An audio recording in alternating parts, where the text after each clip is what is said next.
চলুন আজ একসাথে একটা মজার ইংরেজি শব্দ শেখা যাক। একটা গল্প দিয়ে শুরু করি।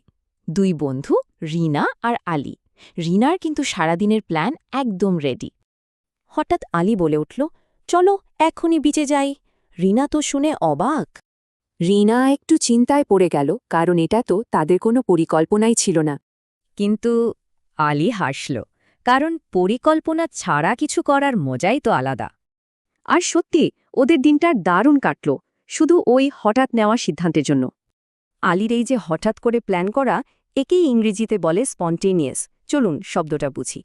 সো স্পন্টেনিয়াস মানে হলো কোনো রকম প্ল্যান ছাড়া কিছু করা, যা একদম হঠাৎ আর স্বাভাবিকভাবে হয়। এই শব্দটা বেশিরভাগ সময়ই পজিটিভ কিছু বোঝায়, মানে মজাদার, তবে মাঝে মাঝে নেগেটিভও হতে পারে। আচ্ছা, চলুন দেখি বাস্তবে কিভাবে এই শব্দটা ব্যবহার করা যায়। যেমন ধরুন, কোনো প্ল্যান ছাড়াই পাহাড়ে ঘুরতে যাওয়া, ঠিক আমাদের গল্পের মতো, তাই না? আবার ধরুন, ক্লাসে হঠাৎ কোনো আলোচনা শুরু হলো, এটাও কিন্তু স্পন্টেনিয়াস।